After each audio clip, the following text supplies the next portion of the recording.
Welcome to the Ignite Podcast, the only healthcare marketing podcast that digs into the digital strategies and tactics that help you accelerate growth. Each week, Cardinal's experts explore innovative ways to build your digital presence and attract more patients. Buckle up for another episode of Ignite.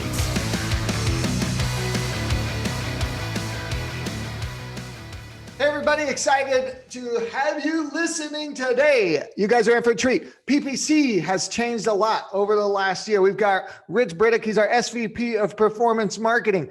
Don't judge him by his funny accent. He's actually really good at advertising. And so today we're going to talk about smart bidding. What is smart bidding, Mr. Richard? Yeah, so smart bidding, hello everybody, by the way. Smart bidding is essentially Google's algorithmic bidding strategies, which are not new. They've been around for a while now. They've been around for a few years, but they've been refining them quite a lot, quite substantially. And now they are really pushing them. So Google has essentially built its pyramid around the smart bidding approach, okay. And a lot of the changes that it's making, including a podcast that we just recorded about removing broad match modified keywords, is all geared to around getting higher adoption on smart bidding. And it's really pushing people in that direction. And essentially what Google is saying with smart bidding is, you guys can't bid as well as we can because we know more information than you do about the user who is in the auction. And they're looking at millions of signals that we as advertisers don't get access to more accurately predict if this individual user inside of this auction is going to be interested in your website, your service, your product. And so it's essentially using machine learning to supercharge your auction strategy and make sure that you appear in the right auctions based on the parameters that you've given Google and not appear in the wrong ones. Mm-hmm. So getting more for your advertising. Okay, so it takes out some of the lever pulling out of PPC, gets us out of the weeds.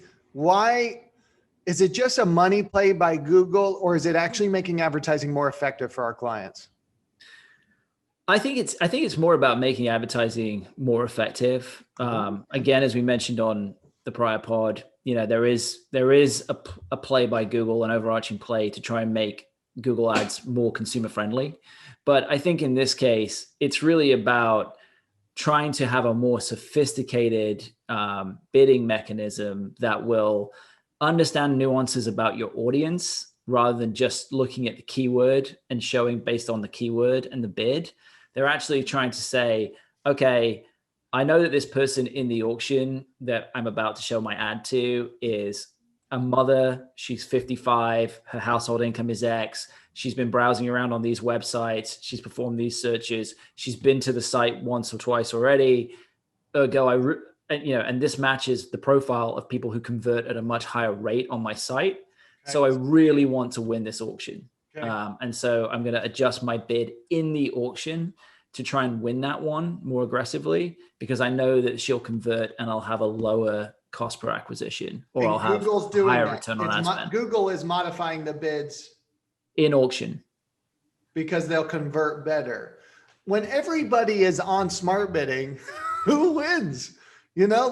Yeah, it's a great question. So that's when it comes back to sort of the old school advantages of the things that agencies do for you, right? So you have you have a better quality score. You have a better, your bid is lower. So the algorithm can afford what you pay for your CPC is lower. So the algorithm can afford to bid up further. Okay. It's going to come down. It's going to come down to quality and relevance of the advertiser again.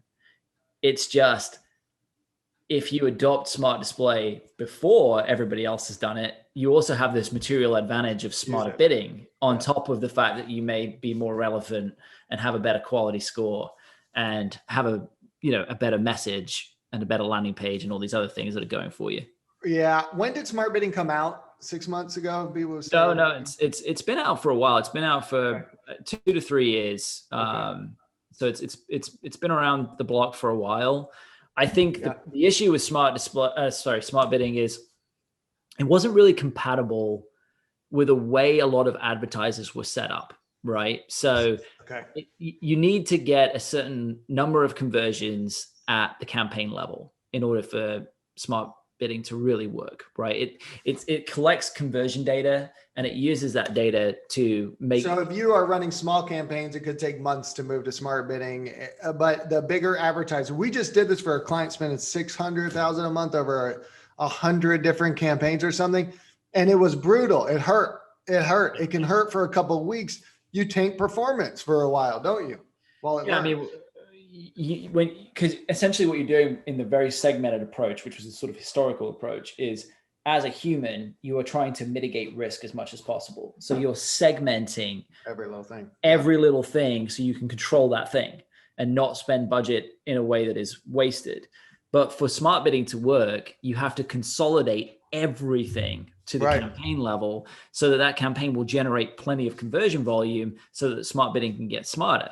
So there is this period where, you consolidate and then you won't have caught every little piece of relevancy and the algorithm has to learn. And so depending on the volume, it can take a couple of weeks for the algorithm to essentially get to the levels that you're at before. But what you should see is it continue to improve way beyond those levels and continue to improve for sort of months afterwards. As it continues to learn with the data that it gathers. So yes, you may see a slight dip, but in general, the benefits will be massive. Well, let's talk benefits. What are the massive benefits? Average percentage improvement in cost per lead after a month or two of doing this. I mean, it's hard to say an average. No. Marketer bullshit. What's the average improvement? I mean, for the client that you were mentioning, we saw about a 30% improvement in their return on ad spend. Big time. Love it. Which, when you think about you're consolidating and making the campaign actually easier to manage, and you see a 30% improvement, that's a win-win right there, right? It's not like you're making something more difficult and you see a 30% improvement. You make something easier and see a 30% improvement. So agencies, while this is kind of newer, agencies are going to put all their clients on it. Results are going to shoot up. We're going to sit back and chill for a little bit because it's easier. But if you have a good agency, they'll go do more of the other stuff, creative, CRO, SEO, all that stuff. Right. That's exactly right. It's the adage, the way we presented this to a prospect at the time and now a client who went on smart bidding. And by the way, actually, I should say that client, their CPA fell by 75%. What industry? What industry? That was home care. Okay. Home care. Got it. The way we presented it is do only what you can do. And essentially with smart bidding, Google can bid better than you. So don't do it. No more. Don't do it because you're not the best at it, but you're the best at refining the UX on a landing page experience. You're the best at crafting this amazing ad copy. So do what only you can do, but don't try and fight against, machine learning and these improvements that Google are bringing in where they're actually superior to us. There shouldn't be hubris. You should try and ride with it and don't try and fight against it. It's in the best, it's for the best of the agency because the management time goes down tremendously. You just have to train clients to be okay with the dip for a little while. I went through it with you on some of these bigger ones. And so I saw it. It's gut wrenching. Like, the client's like, what the hell are you talking about? My performance is terrible. And we're like, we promise it'll get better. Yeah. And then it does. So everybody out there, you heard it here. Do some Googling and look up smart bidding if you're not sure your agency's doing it. Or if you want to talk to anyone, come chat with a Cardinal. Flock, Rich specifically, and Lauren know a ton about this. They're running it for all of our clients with Nick, our head of paid media. So highly advise you go and talk to somebody. If you're not on smart bidding, most prospects that come to us are not. Most clients were not. Anything else you want to tell them, Rich? Yeah, I think final thought, don't think of smart bidding in itself as a solution to your problems. You can't just turn it on and it will work. There is a whole methodology to restructuring your account to actually make smart bidding effective. Okay. So if you just go into your account tomorrow and turn smart bidding on, it probably will not work. You have to do the groundwork first. That's why you either need to go to your agency and hope that they know what they're doing in that regard, or come see us and we'll help you out. I like it. Job security. All right, guys. I love it. Thank you, Rich, for joining us on Ignite. Thanks for listening to this episode of Ignite. Interested in keeping up with the latest trends in healthcare marketing? Subscribe to our podcast and leave a rating and review. For more healthcare marketing tips, visit our blog at cardinaldigitalmarketing.com.